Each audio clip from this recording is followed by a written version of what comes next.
your favorite piece of art from another artist? My favorite piece of art from another. Well, I have a lot of Norman Rockwells. Okay. Surprisingly, Okay. I usually like to collect. I mean, I love a lot of contemporary artists. When I do shop for art, I like to support local artists.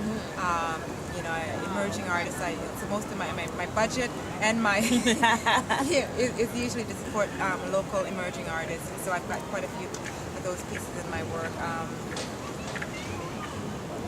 I think if I had all the money in the world, I might be collecting Basquiat.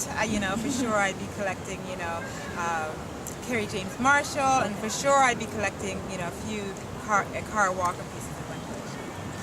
Cool. And also in your bio, you mentioned that you try to evoke a certain emotional response in the viewer. What is that emotional response? I think, like for me, there's one piece that I have which is called Proposition 8.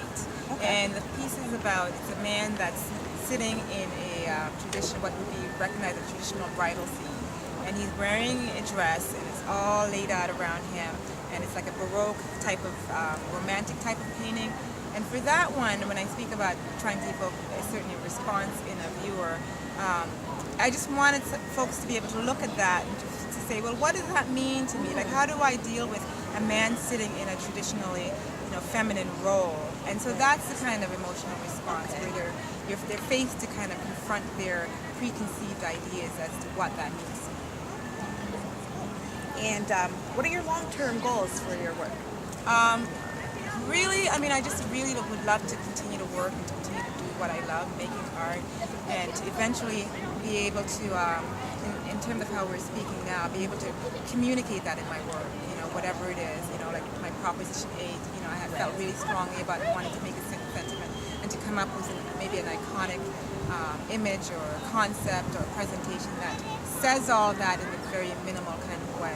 And for me, I think that's what I would love to do, to spend my life just making art and just, having people receive my art in the way that I, imagine that they will. And currently your work is at The Kink in My Hair in Yeah. Toronto. Is there anywhere else in Toronto where we can actually see your work? Currently there isn't, but my work is available online on my website, SharonNorwood.com. I do have pieces that I do have for sale at Art Slant. You can get archival prints for some of my select pieces in my collection. And there's also Art in America that will sell play prints for any budget. And an emerging artist just starting off. Good. That's cool.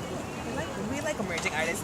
And out of all the works that you've done yourself, like your personal, what is your favorite out of all of them? Out of all of them, I think, well, I like all my work. Of course, you have but to, my right? my most favorite, I would say, would be perhaps the piece I have in the Kink Show right Okay, now. and what is that one? It's a self-portrait, and it's called Untitled Joy, and it speaks to the whole idea of celebration. It's about, for that piece, about being feminine. It's about all those things that we think about when our girlfriends call us and say, come on out, and we're like, no, we can't get out. That's, that painting for me sort of just embodies all of those kind of experiences, and I think that's one of my favorites. And what's next for you, Sharon? What's next? Well, I'm going to go back to Tampa, Florida. I'm going to finish up this BFA degree. I'm going to learn all that I can in terms of painting and drawing and just being able to, bring that into my world and move that forward into a different direction. Cool, that's good. And lastly, what would you say to emerging artists? What's one piece of advice that you would give them? I would say, do what you love, paint every day, draw every day, and just, for me, I make it the first thing I think about when I wake up, and it really is the last thing that I think about at night. And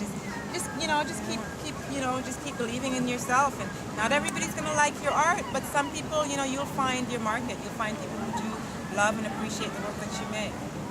Well, everyone, this was our DAP segment with, again, Sharon Norwood, and I'm Miss Tris for Review Nation. Thanks for watching.